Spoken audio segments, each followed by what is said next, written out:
Fiscal consolidation is the way to go, says Treasury Cabinet Secretary John Mbadi, as he asserts that he is a student of the Devolution School. Plus, in health workers demand accountability in the utilization of funds. We will be giving you the details of that story. Good evening.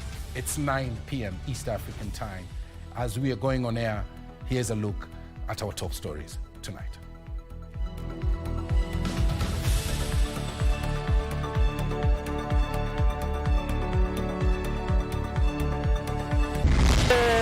Security of a judge are tools of trade. They are not just given by the IP. They are given by the Constitution. We will not be intimidated. Chief Justice Martha Koome calls for respect of the judiciary's independence as she condemns the withdrawal of Judge Mugambe's security detail. Unpacking the university funding model, President Ruto appoints a committee to iron out sticky issues in the contentious program. Another 30-year deal for Adani. Its subsidiary proposes to construct and manage power lines, raising fears over higher power tariffs. Plus, we are up to the task. Kenya assures the Confederation of African Football that it will be ready in time for CHAN and African Cup of Nations.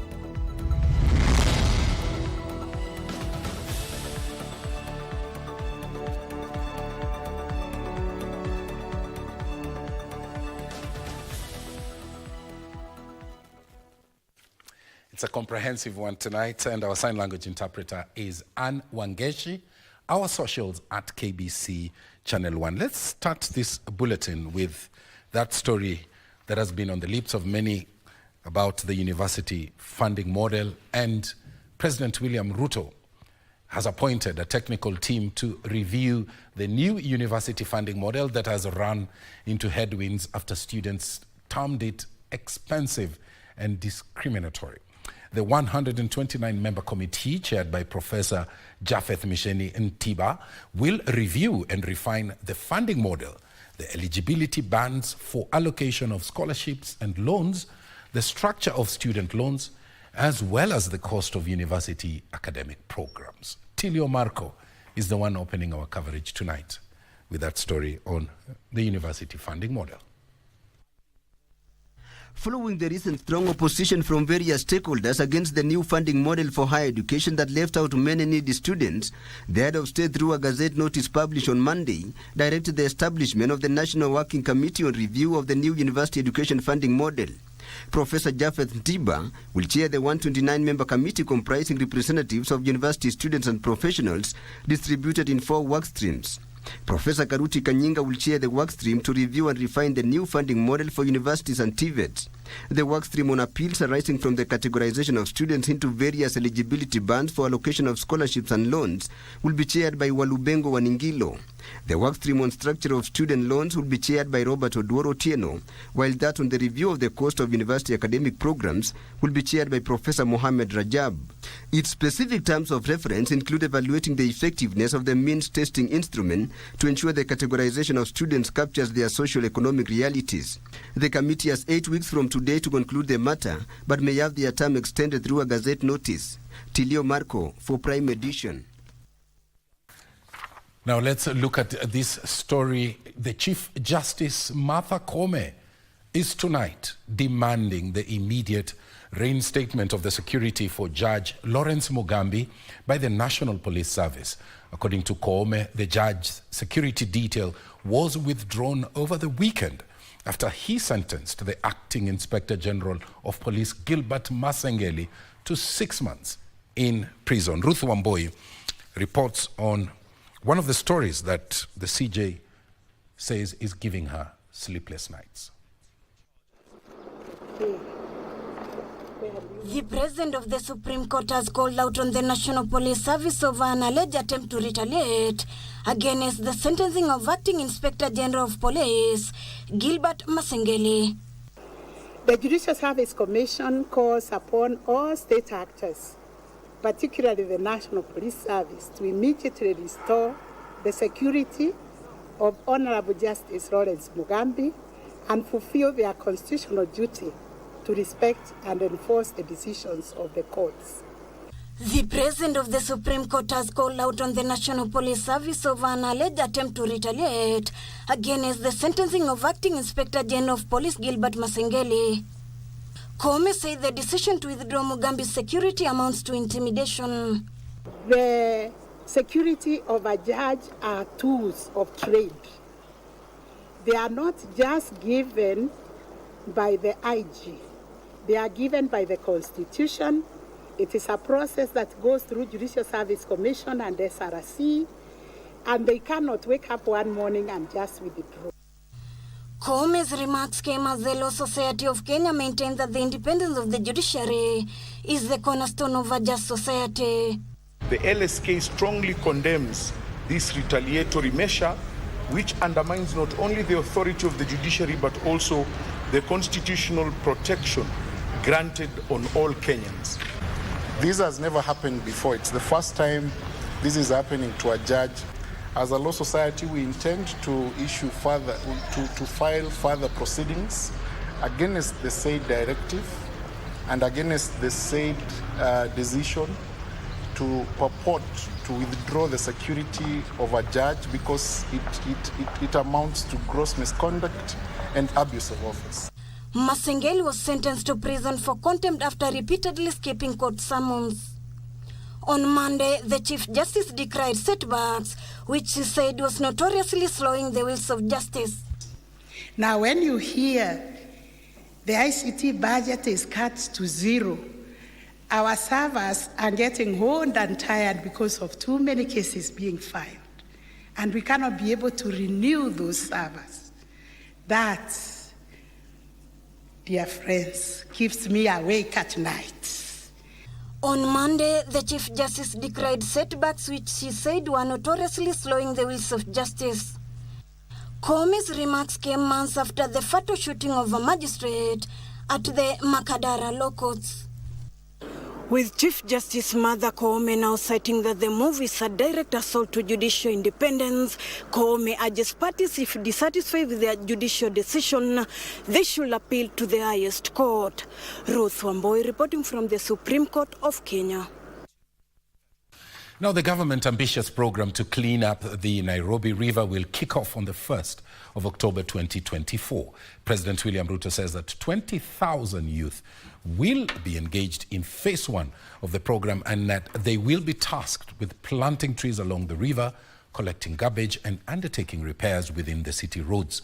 To ensure that the program is a success, the president said that national administration officers will take the lead in the formation of the youth groups to be engaged in the exercise. The 20,000 youth will commence the cleanup of Nairobi River next month, and they will be engaged in various activities ranging from planting trees along the river, garbage collection and road repair works in the city estates, among others. Under the Climate Works program, the president tasked the national government administrative officers to undertake the formation of youth groups that will benefit from the program. The head of state warning industries discharging their effluents to the river that they will pay a big price. It is no longer a matter that we as a country can ignore. It is not a matter that we can take lightly. It not only poses grave danger to us as a nation, it actually poses an existential threat to humankind. Speaking when he met the national government administrative officers on Monday, President Ruto said his administration was committed to environmental conservation and the capital city must live to its billing as the city in the sun. Nairobi is the environmental capital of the world. We have the United Nations Environment Program in Nairobi. And therefore, on matters environment, Nairobi is the global capital. And therefore, it is important for us as a city, as a leadership of this city, to make sure that we present a Nairobi that respects the tenets of matters environment. Environment Cabinet Secretary Aden Duale warning that polluters will no longer have their way.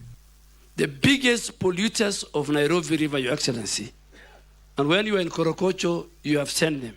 And the law is very clear. Number one, and because of the dysfunctional sewerage system and infrastructure, is Athi Water Company and Nairobi Water Company. The president's message is loud and clear that the Kenya Kwanza administration will not tolerate the pollution of the Nairobi River by industries, even as he called on the national government administrative officers to ensure that the Climate Works program, which seeks to reclaim the environment, works. Meanwhile, the president has directed that all constituencies in the city be converted to sub-counties to enable residents access government services within their reach. And as you represent government in your sub-locations and locations, you are also the ear and the eye of His Excellency the President. We urge that nobody should politicize or bring in other issues on the cleaning of Nairobi River. Maria Ambo reporting for KBC Channel 1. Well, polluters there put on notice as the government kicks off the cleaning exercise of the Nairobi River. A couple of days to go. Starts on the 1st of October. Now, moving on, the National Treasury is maintaining that county funds must be slashed by at least 20 billion shillings due to low revenue collection. Treasury Cabinet Secretary John Mbadi, while appearing before the Senate Finance Committee, said that the resolution by the Senate to allocate counties 400 billion shillings this financial year was untenable. The senators, however, insist that they will not allow the reduction of county funds as proposed in the Division of Revenue Amendment Bill of 2024. The Division of Revenue Amendment Bill 2024 proposes to allocate county government's equitable share, as I've just indicated, of 380 billion from the shareable revenue raised nationally, reflecting a reduction of 20.117 billion from an earlier allocation of 400.117 billion, which was initially allocated in the Division of Revenue Act 2024.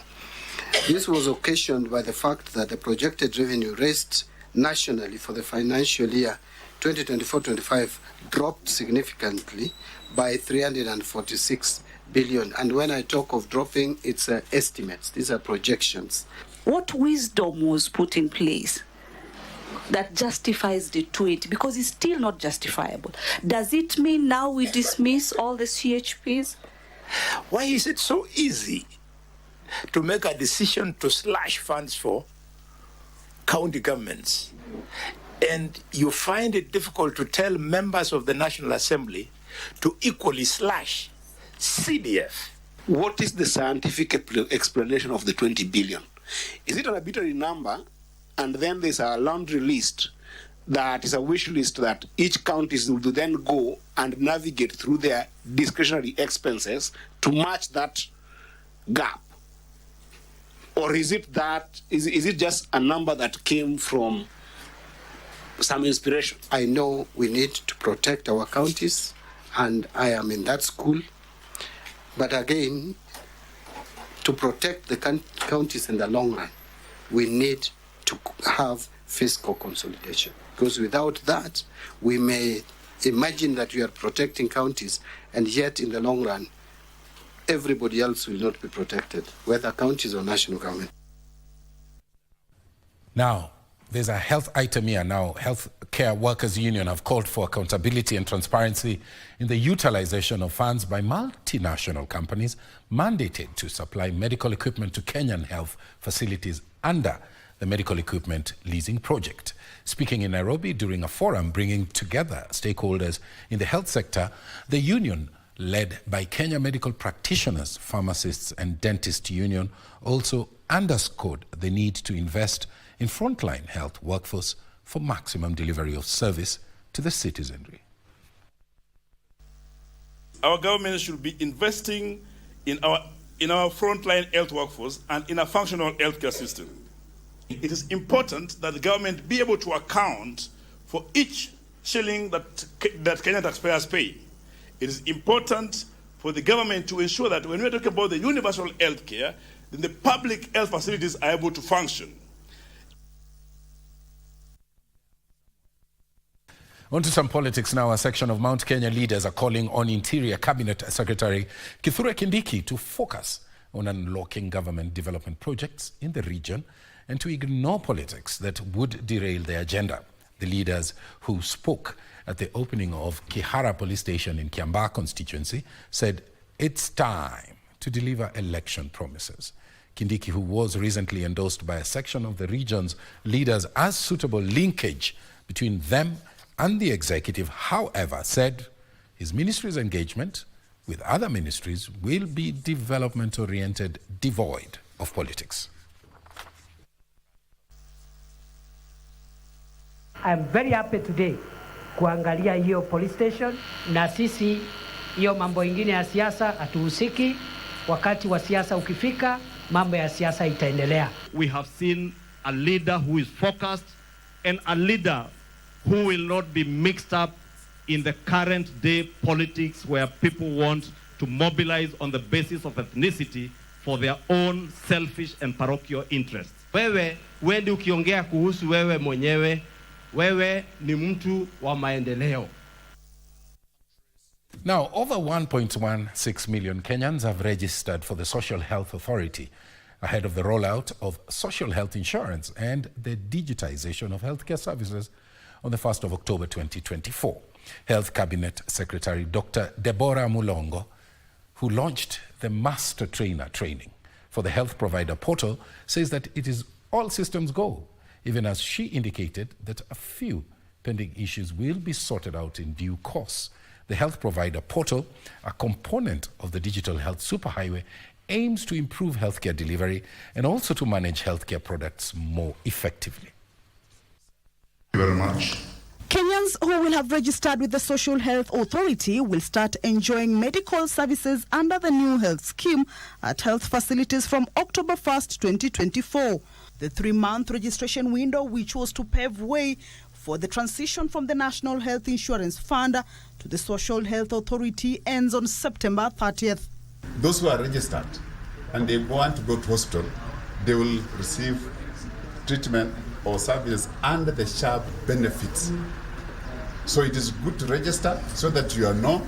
When you go there, you can easily be identified because you will say, I have paid for my registration, I have paid for my premiums, and therefore I should be entitled to treatment under the SHAB benefits. So far, more than 1.16 million Kenyans have registered. More than 700,000 through the USSD code *147#. More than 400,000 have used the online portal, and more than 27,000 have registered via the Afya Yangu portal. The Ministry of Health maintains there is no going back. As far as readiness for 1st of October is concerned, I think we can confidently say we are somewhere in the neighborhood of 98%. The system is open, they need to register. They can even register that very day or that 1 hour before going to hospital. And they need to, if you're not employed, and you make your payments, because the system will tell you how much you're supposed to pay, and you make your payments, and you walk to the hospital. What we are simply saying, we are not going to be manual. We are saying we want to be digital. So we cannot encourage two systems, digital system and the manual system. On Monday, Health Cabinet Secretary Dr. Deborah Mulongo inaugurated the Master Trainer training for the health provider portal. Let us be able to consolidate everything. Let us be able to cascade at county level and at facility level. Additionally, training on health management information systems and community health promoters will run concurrently to support assisted registration. Kamche Menza for Prime Edition. Tonight on the Cabinet, we explore the journey of a vocal politician who rose to become a member of the Cabinet in the Kibaki administration. What were his successes? What were his battles? All those details coming up when we come back from this short break. Stay with us.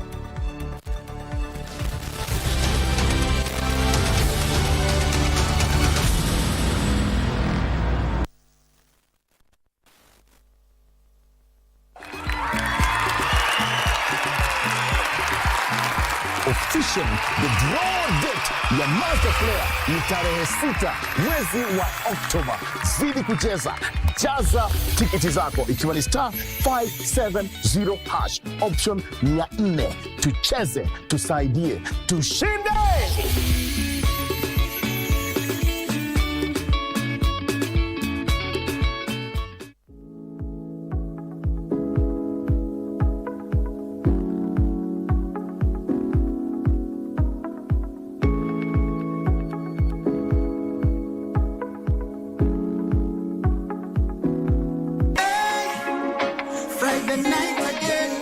Greetings in the name of the Most High Jah Rastafari. My good name is Marley Moses, the positive warrior, alongside... Yes, sir, DJ D-Rage, the baddest. Each and every Wednesday from 10 p.m. on KBC Channel 1.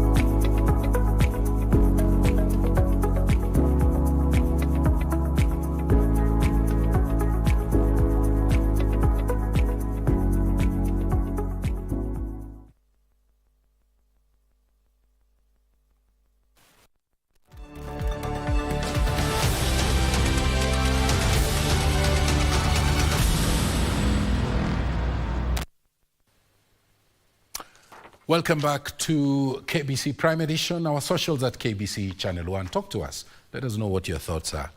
And as we swing on to the next story, where Kenya has phased out over 70.8 million tons of ozone-depleting substance, according to the Ozone Secretariat.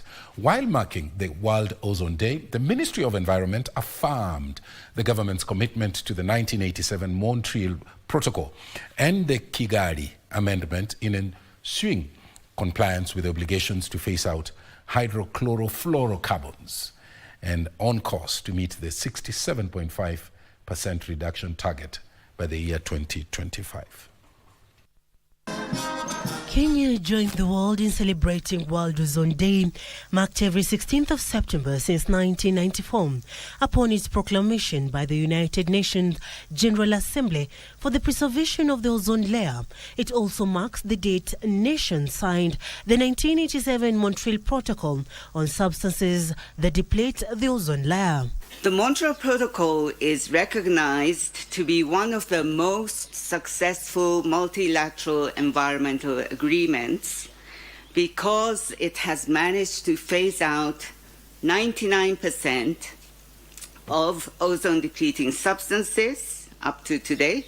And we're assisting relevant authorities to review the minimum energy performance standards for refrigeration equipment. Let us take a moment to celebrate these young innovators and let us commit to nurturing their ideas, supporting their initiatives, and ensuring that they are given a seat at every decision-making table. The Ministry of Environment affirmed Kenya's commitment in achieving the global target of 67.5% reduction of the ozone-threatening hydrochlorofluorocarbons, HCFS, by 2025. Kenya takes pride in being a committal partner in the implementation of the Montreal Protocol. We have made significant strides in phasing out our ozone-depleting substances and are working diligently to meet our obligation under the Kigali Amendment, which calls for the phase down of the HFCs. Kenya is among nations lauded by the Ozone Secretariat for restoring the ozone by phasing out 70.8 million tons of ozone-depleting substances. So for Kenya has phased out 70.8 million tons of CO2 equivalent of controlled substances so far. So far, by phasing out the 99% of ODSs, it's estimated that about 370 gigatons of CO2 equivalent amounts of ODSs have been phased out globally from the baseline.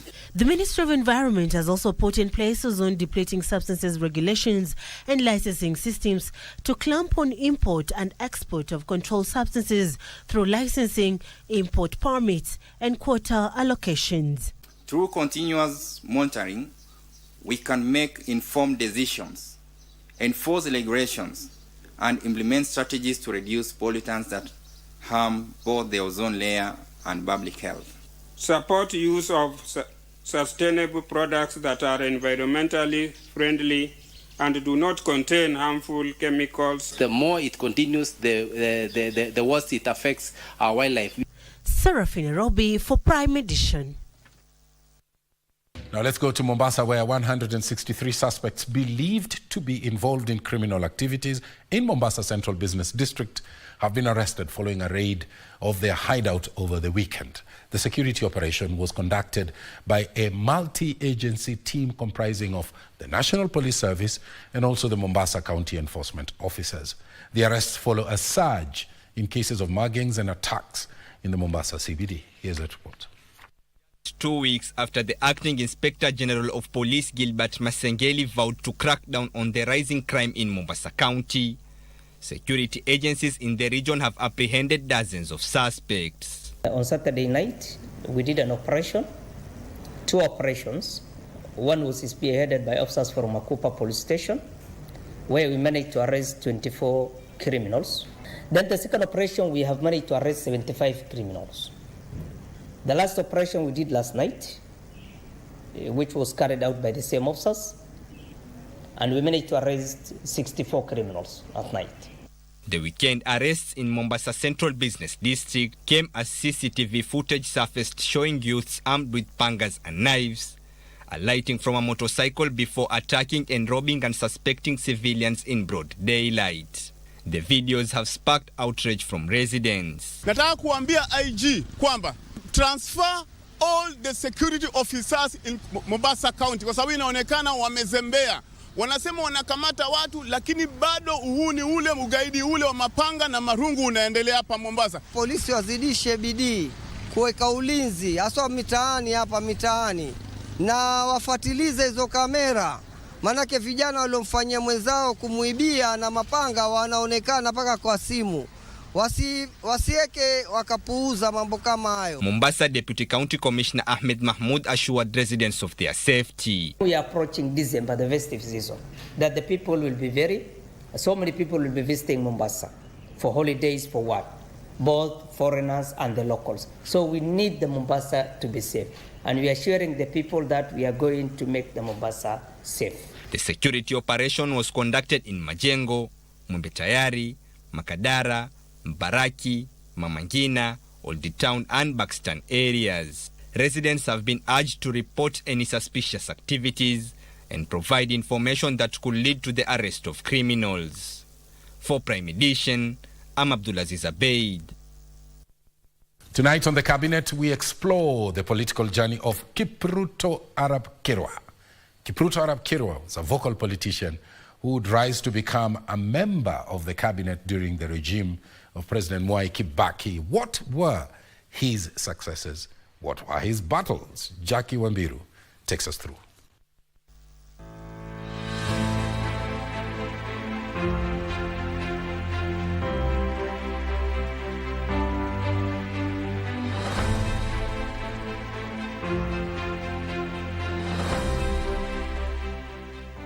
Kipruto Arap Kirwa was born in September 1959 and studied at Kapsabet High School and later at Mangu High School before joining the Kenya Technical Teachers College for a diploma in agricultural engineering.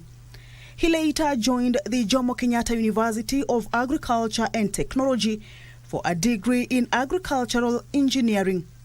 From 1986 to 1988, he was a teacher and headmaster at Tilol Secondary School in present-day Uasin Gishu County.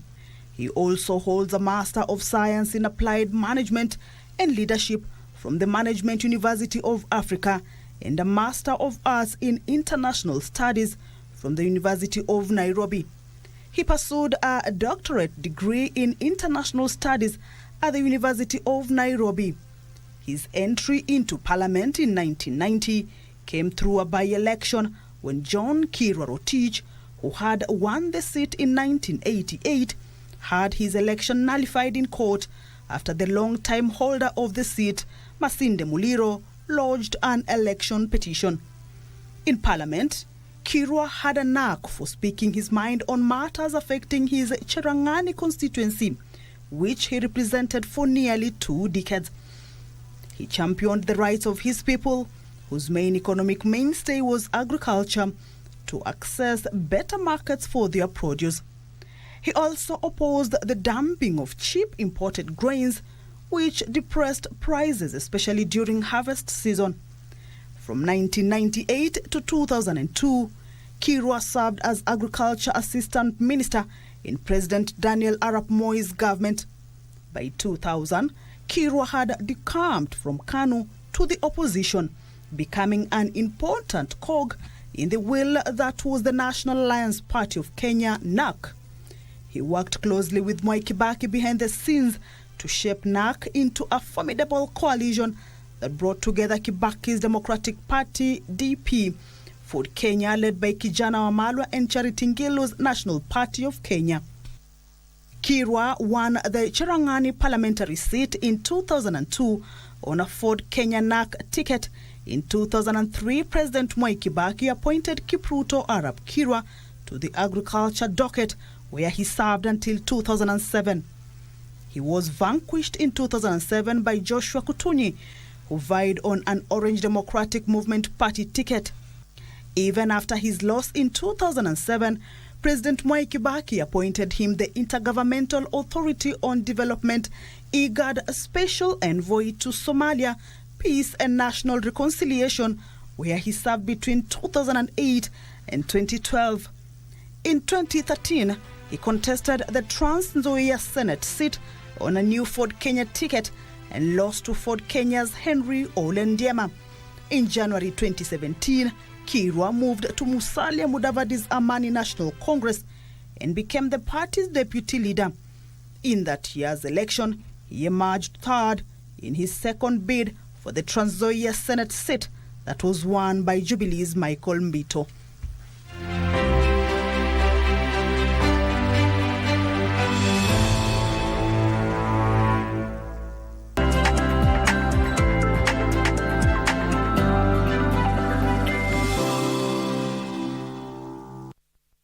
It's now time to look at the day's business. Nimo is on set. Yes, I am. How are you, Tom? I'm on top of the world. Well, we have lined up a number of stories for you, including another deal involving Adani is in the offing. We have that and much more. But first, we'll kick off with that deal where another deal involving Adani is in the offing. The Kenya Electricity Transmission Company, KETRACO, is in the final stages of negotiating a privately initiated proposal with Adani Energy Solutions and Africa 50 to construct a 625 kilometers high voltage transmission line. If the proposal is adopted, KETRACO proposes to increase electricity tariffs, that is, to service the 30-year loan from Adani Energy Solutions and Africa 50. 3 widespread electricity outages have been experienced this month. The blackout occurred after the Suswa high-voltage line tripped, disrupting the evacuation of 200 megawatts of power from Ethiopia. Energy Cabinet Secretary Opiyo Wandayi attributed the frequent blackouts to aging transmission infrastructure and inadequate investment in power transmission. Generation without transmission is like having water but no pipes deliver it. And in our case, the pipes need serious upgrading and expansion. KETRACO is now seeking $5 billion through public-private partnerships to revamp and expand the electricity transmission network by 10,000 kilometers, as well as address system reliability and technical losses. We still have a huge deficit because these are issues that we should have done long ago, but we have not been able to. And so therefore it is important that we have to open up the sector and see how can we be able to bring on board private capital. So if we do not address these issues as a country, we risk not only higher costs, but also inefficiencies that will hamper our ability to meet future energy demands. We have agreed, yes, it has improved over time because we have increased the numbers from 3,400 to 9,000 plus, but we're still not where we're supposed to be. So we still have a lot of work to be done. KETRACO is evaluating 10 projects under privately initiated proposals. 2 foreign firms, Adani Energy Solutions and Africa 50 have expressed in developing and managing 625 kilometers high-voltage transmission line for the next 30 years. Though negotiations are ongoing, Adani is proposing to build 388 kilometers of transmission lines and substations at 94.4 billion shillings with a coupon rate of 9.5%. Adani had given us their offer like any other person. Right now, what we need to ensure that Adani Energy Solution, does it have the experience to undertake the work? So one is a diligence has been done, and we have a team that is going physical on the ground. Africa 50 is also seeking to construct 388 kilometers of the line through a privately initiated proposal. To service the loan, KETRACO is proposing an increase in electricity tariffs. Our target is to reduce the cost of the project, the cost of money, so that in the end, when we have to compute the tariff, which is still a long way to go, we'll have a product that is good for Kenya and not hurt the pockets of Kenya. Now moving on, artificial intelligence and digital work are emerging ICT areas that promises significant opportunities for job creation and economic growth. However, a sector group proposes that supportive infrastructure, affordable connectivity, electricity, digital skills and data for Kenya to realize the digital dividends. According to estimates, 50 to 55% of jobs in Kenya will rely on digital skills by 2030. To that end, a sectoral working group appointed by the Ministry of Information, Communications and the Digital Economy has been working to find ways of accelerating growth of the ICT sector, which in turn will create thousands of jobs and diversify the economy. The ICT sector has become the backbone of modern economies, and our country is no exemption. From supporting innovation in startups to powering e-government services in health, agriculture, education, among others. It is clear that infrastructure and technologies are crucial to our national development. The sectoral working group has underscored the need for collaboration to address challenges such as cybersecurity threats and digital divide that have been identified as key risks that could slow growth of the ICT sector. The insecurity we experience in the cyberspace is a technological issue. If you don't upgrade your technology, you'll be caught up. Every time you come up with an application, other people come out with a counter application. With the support of also UNDP and many other partners, including Microsoft, and we are going to use this to enable us to skill the entire public service. And not only Kenya, we'll be also inviting people from the continent so that we can share experiences. The sectoral working group has also underscored the need to restructure the Kenya Broadcasting Corporation, KBC, to enhance the national broadcaster's role to make it a robust public broadcaster. The ministry, in its wisdom, came up with the suggestion that we need to undertake certain reforms that will not only address this pillar number 5, but give us a pathway to confront the future. The sectoral working group's recommendations will now be presented before the National Assembly. Ian Muse for Prime Edition. Kenya Tea Development Agency managed factories are implementing new stringent measures that will see poor quality tea from farmers rejected. KTDA Chair Enos Njeru says the new measure has been taken to address increasing volumes of unsold tea at the Mombasa tea auction, which is attributed to poor quality produce. Reports indicate that 40% of all teas delivered for sale in 2023, which is about 230 million kilos, was unsold due to quality concerns from potential buyers. This has prompted the agency to set a minimum quality standard, which will see produce not meeting the threshold rejected at KTDA factories. As KTDA, we want to set a minimum standard quality that will be acceptable to KTDA. If certain quality will not be met, KTDA will not accept this tea. KTDA says of the unsold tea, produce from the west of the Rift region is the most affected, which it blames on rampant hawking that has compromised the quality. Once we work on quality, we will not be talking of volumes, we will not be talking of low prices or poor payments. We want actually even to improve and reduce the margin between the highly and lowly paid farmer. The uncertainty has seen farmers in recent months complain and even hold protests about delayed payment for green leaf deliveries. Benson Rioba reporting for Prime Edition. And that story takes us to another break, and when I come back, I'll be telling you the latest from the Nairobi International Trade Fair, which kicks off next week.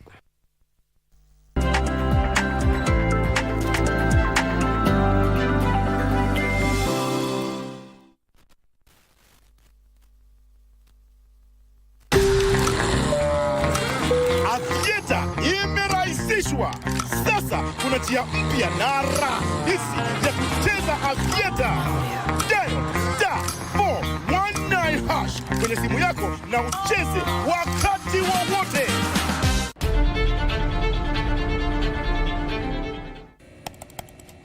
Technology has become a crucial part of our society. Without technological advancements, so much of our everyday lives would be drastically different.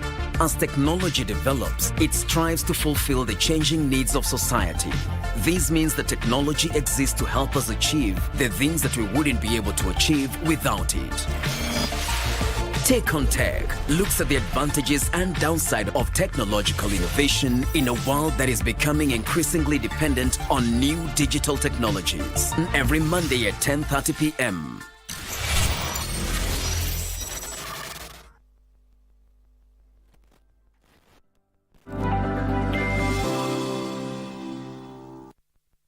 Thank you for staying with us. We continue with the day's business news. Now, more than 20 countries will participate in this year's Nairobi International Trade Fair, which starts next week. The annual trade fair that has attracted over 350 exhibitors is banking on eco-friendly and sustainable practices to reduce costs and attract new players. The agricultural show of Kenya National Chairperson Annabel Kiinya says the main highlights of this year's fair are innovative agricultural technologies, sustainable farming practices, and climate-resilient crops and livestock. Globally, the race is on to embrace eco-friendly practices in the face of changing climate change. In Kenya, one of the biggest agricultural trade fairs is embracing innovative agricultural technologies, sustainable farming practices, and climate-resilient crops and livestock to stay profitable and win more customers. This year's theme is promoting climate-smart agriculture and trade activities. Speaking during this year's Harvest Festival 2024, the ASK Nairobi branch chief steward noted the event will also showcase new trends in the agriculture sector to help farmers increase their yields and boost food production. The show opened its doors to the public on 23rd, that will be a Monday, through 29th, that will be a Sunday this month.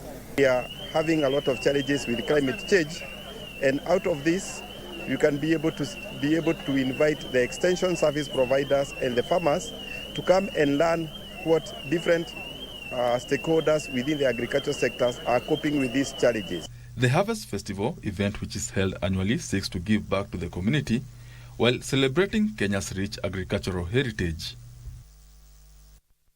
Electric motorcycle riders who utilize e-battery swap services are set to benefit from personal accident insurance to cover hospital bills if they are injured or funeral expenses in case of death. The insurance plan, dubbed Swap Care, has been launched in a partnership between GA Insurance Limited, ARC Ride and MTIBA. Data from the National Police Service reveals that in the 17 months between May 2022 to October 2023, 9,996 people were involved in motorcycle crashes, resulting in 2,384 fatalities. The report shows that the over 5,000 people who sustained serious injuries spent up to 3 million shillings on medical services. To bridge this gap, GA Insurance, ARC-RIDE and MTIBA have teamed up to introduce a personal accident insurance cover targeting electric motorcycle riders. This plan, underwritten by GA Insurance and powered by MTIBA's health insurance technology platform, offers comprehensive accident cover integrated into ARC-RIDE's battery swap service. Through the Swap Care product, you're automatically covered whenever you swap your battery. So that is the convenience that we are looking for and that our technology can bring to the table. It covers the hospital expenses.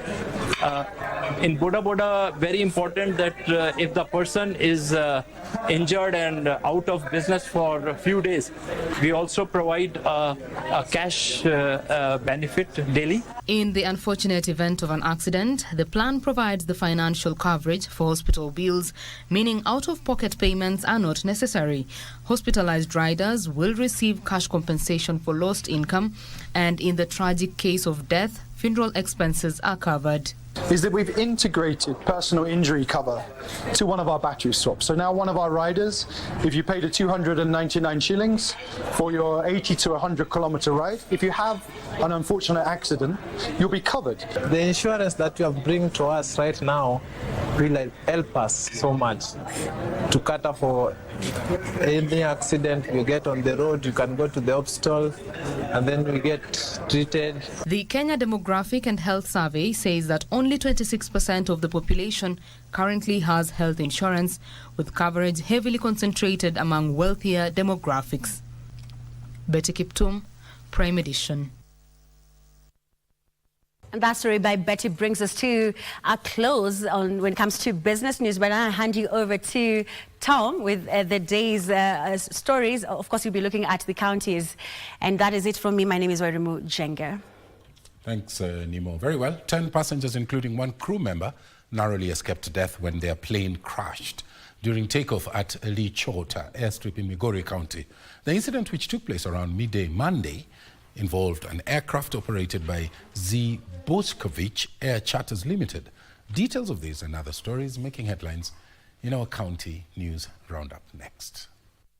According to eyewitnesses, the plane navigated the runway at Lichota airstrip in Migori County without issues but encountered problems shortly after takeoff, crashing with a third into a potato farm. Investigations into the incident are ongoing. Saa ile niliona ndege ilianza kutoka chini. Saa ile anataka kupaa juu, ikaanza kuyumba. Paka ndege ikaenda upande moja, paka ikalana. Vile ilianguka hapo, watu wakatoka salama, lakini ile wasima moto wakakuja kama wamechelewa. Elsewhere, United Democratic Alliance officials in Homa Bay County have launched a campaign to mobilize the Luo community to work with the government and support President William Ruto's leadership, particularly in his efforts to deliver development projects to the Nyanza region. The mission that was given to us by His Excellency the President, which was to invite the Luo community to join his government and his administration. We are glad today that that mission is accomplished. Currently, we are at about 40% in terms of membership recruitment drive. And within the next week or so, we are visiting all the sub-counties that had not been, not only in Homa Bay, but right across the Luo Nyanza counties, and that will continue. And in Meru County, Tigania East Member of Parliament Mpuru Aburi on Monday recorded a statement to the Directorate of Criminal Investigations alleging that his life is in danger. Nimekuja hapa kuandika statement ya kwamba maisha yangu yako hatarini. We felt it's good for us to escort him today to come and record a statement, which we have already done. And now what we are waiting for is the state organs to investigate and give us the give us their findings.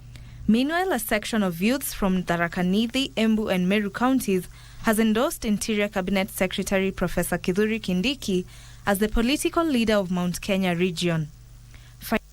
Sisi vijana kutoka Mount Kenya East tutaendelea na tutaungana, tutakuwa wengi. Kwa hivyo naambia wale wanasiasa ambao wanafikiria watacheza na Mount Kenya East kwa lolote lile, sisi tumechoka kubebwa. Finally, tea farmers at Githambo Tea Factory in Kiharu constituency, Murang'a County, have held demonstrations protesting poor annual bonus payments.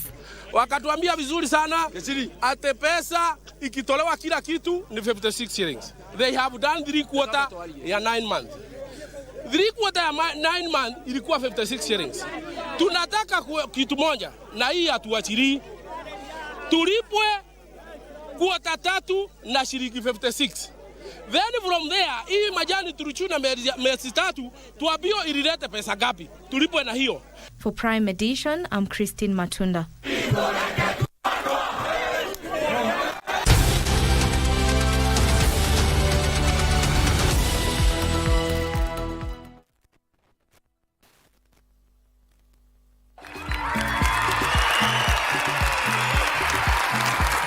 edition. The draw date ya master player ni tarehe 6 mwezi wa Oktoba.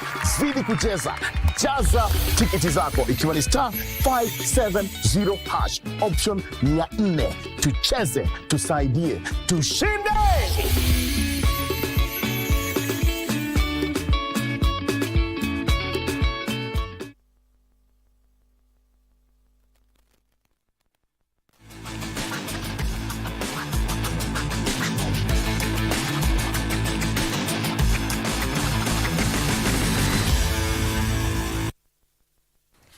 A very good evening to you. I do hope you're holding up well. It's now time for us to take a look at what's making headlines in the world of sports. My name is Karen Kibet. Now, President William Ruto has reaffirmed Kenya's commitment to hosting the 2025 Championship of African Nations and the 2027 Africa Cup of Nations. The president's assurance was made at the CAF Executive Committee meeting held in Nairobi. The meeting was chaired by CAF President Dr. Patrice Motsepe, who earlier paid a courtesy call to State House, Nairobi. It was the first time that Kenya was hosting a meeting of the CAF Executive Committee, and it coincided with the ratification of the dates and the country's status as co-hosts of next year's Championship of African Nations, CHAN, and the 2027 Africa Cup of Nations. The CHAN tournament will be played from the 1st to the 28th of February 2025, with the qualifiers starting on the 25th to the 27th of October this year. Addressing the meeting of African football's top brass after a courtesy call to State House, Nairobi, President Ruto said that taking up the tournament hosting rights alongside Uganda and Tanzania had opened up opportunities for the region. So we will now have a brand new stadium. We're trying to see how we can create the ecosystem around it, around roads and everything else. So you have helped us create jobs. You have helped us create many other things. And that is why this thing is immensely important to us. The executive committee delayed the adoption of the institution's financial statements, but highlighted the improved fiscal performance. There was a deficit of 50 million. There's a deficit of 9 million now for the current financial years. I could have had a positive balance of 20 million, maybe even 30 million, reflecting a positive. But the money must go to the member associations.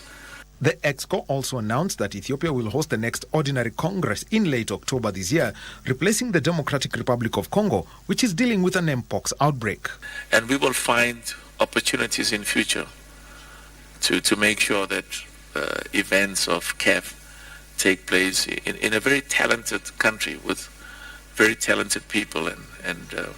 And with the CAF presidential election scheduled for early next year, Motsepe was guarded on his future. I should be capable of being replaced instantaneously, and I'm confident that I can be replaced immediately. For Prime Edition, I am Daniel Wahome. Thank you, Dan, for that report. Moving on, double Olympic gold medalist in the 5,000 and 10,000 meters, Beatrice Chebet is the LG SJAC Sports Personality of the month of August 2024, following her outstanding performance at the Paris 2024 Olympic Games. This is the 5th time that Chebet is winning the LG SJAC award. The two-time World Athletics cross-country champion made history as the first Kenyan woman to win gold medals in a single Olympic Games on her debut in the Summer Games. Chebet won the 10,000 race in a time of 30 minutes, 43.25 seconds at the Stade de France. In the 5,000 meters final, she became the second woman in Kenyan history to win the event after Vivian Cheruiyot's victory in the Rio 2016 Games.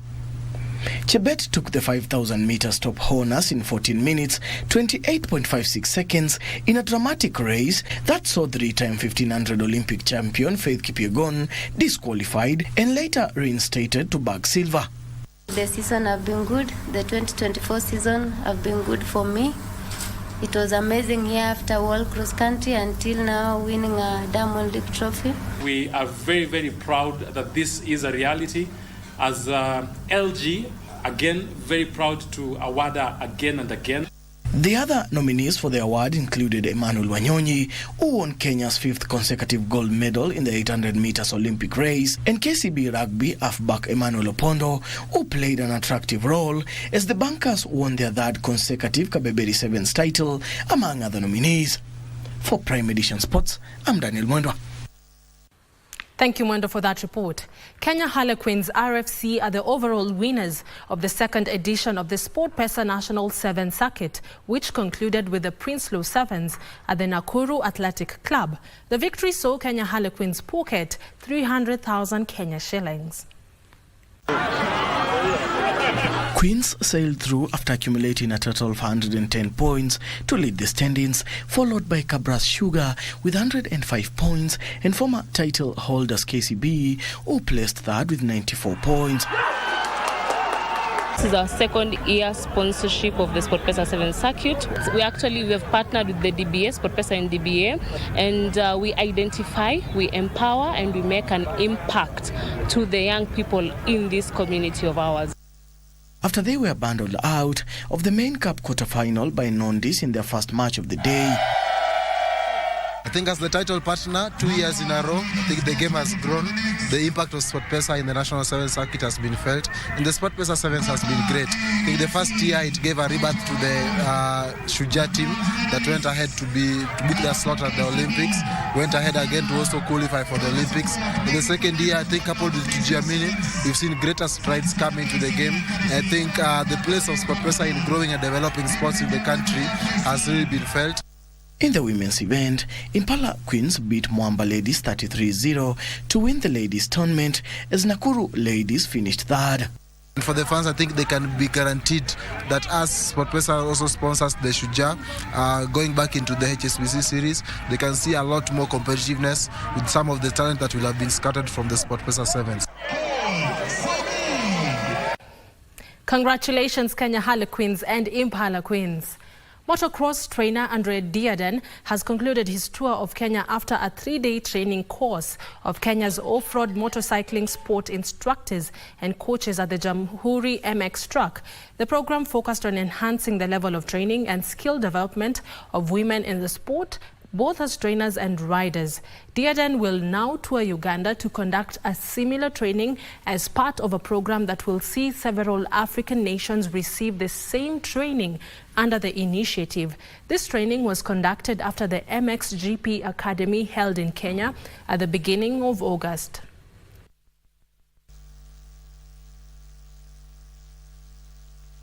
Don't have a lot of weaknesses. Their biggest problem is competition.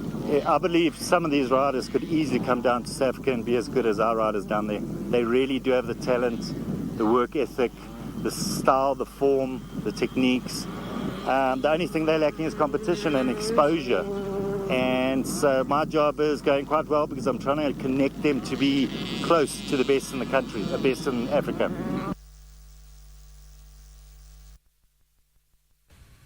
And finally, Murang'a residents and security officers engaged in several sporting activities aimed at promoting integration between the community and security officers. The residents got a rare chance of engaging with the administrators and police officers of all ranks as they participated in volleyball, football and tug of war, among other activities. The tug of war and volleyball saw police officers take on border riders.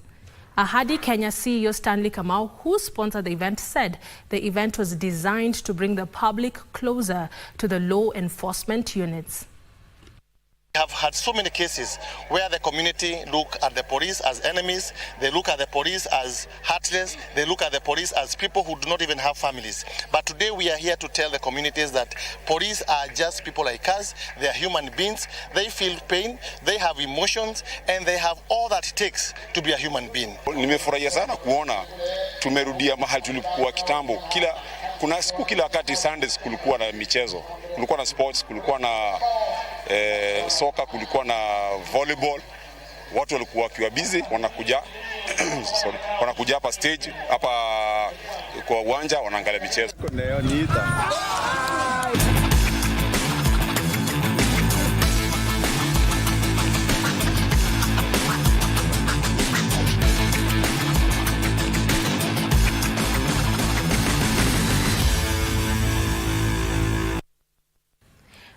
those were all the sports stories we had for you tonight. My name is Karen Kibet. Have yourself a peaceful night. I now hand you back to my colleague Tom Mboya. Tom.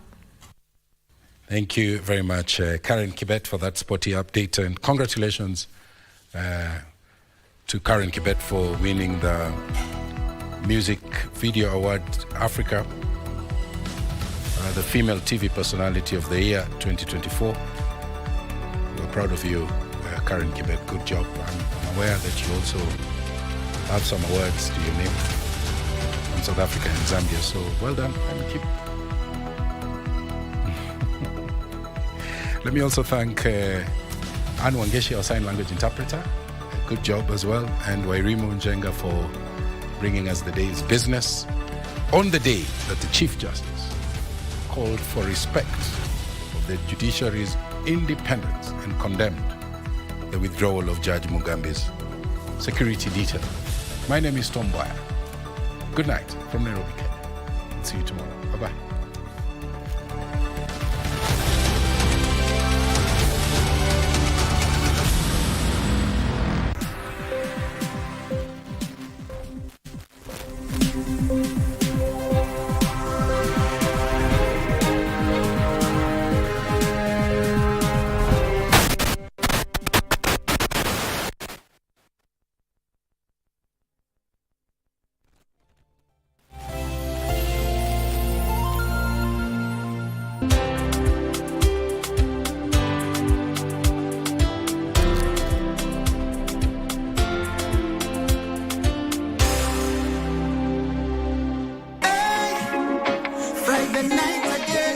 Greetings in the name of the Most High Jah Rastafari. My good name is Marley Moses, the positive warrior, alongside... Yes, sir, DJ D-Rage, the baddest. Each and every Wednesday from 10 p.m. on KBC Channel 1 TV. Tunakuletea the biggest reggae party in 254 in a yard extra. Extra niceness of reggae music. Extra dose of entertainment. When the thing is nice, we have to do it twice.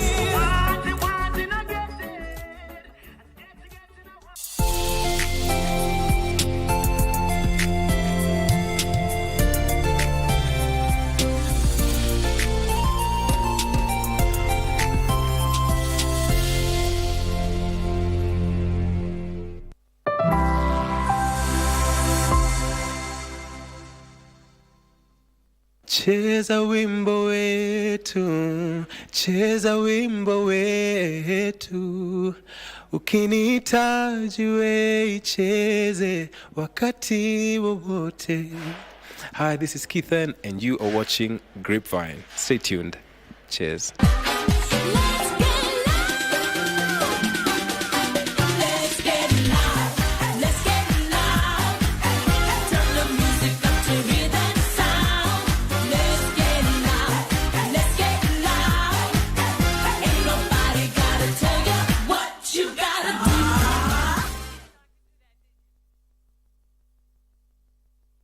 Well, go on, beautiful people. Welcome to the biggest, the baddest entertainment show right here in the 254. I'm talking about extraordinary show right here in the 254. Na leo niko na show moja ya Vungu, Talking about show moja ya Vungu, I got you a cocktail of activity. Just to mention but a few, Muthoni Drama Queen. When was the last time you had an experience, or rather a performance from Muthoni Drama Queen? Also, I got you, a one-on-one chit-chat with one of the baddest Kenyan artists. You want to know who he is? Keep it right here on The Baddest Show in the 254. My name is Jack Mula, the partydaddy.co.ke, aka your girlfriend got your number.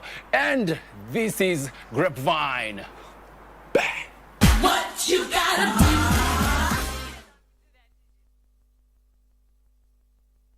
We are kicking off the show with now its Experience, an event hosted by Alliance Francaise featuring Muthoni Drama Queen alongside Blinky Bill. Let's check it out.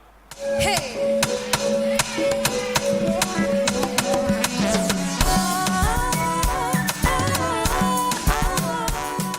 The Now It's Experience talking event hosted at the Alliance Francaise by iconic Kenyan artist Muthoni Drama Queen and Blinky Bill was an unforgettable midweek segue.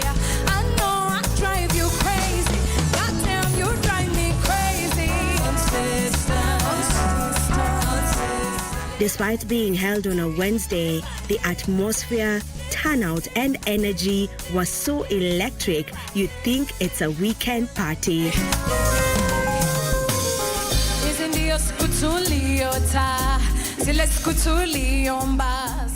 The crowd was buzzing and the vibes were just right.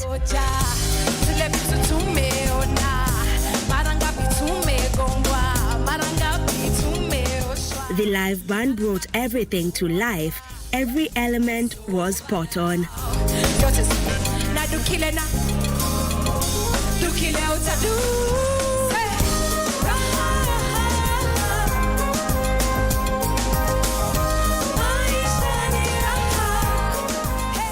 Muthoni drama queen dominated the stage, her powerful voice matched only by her bold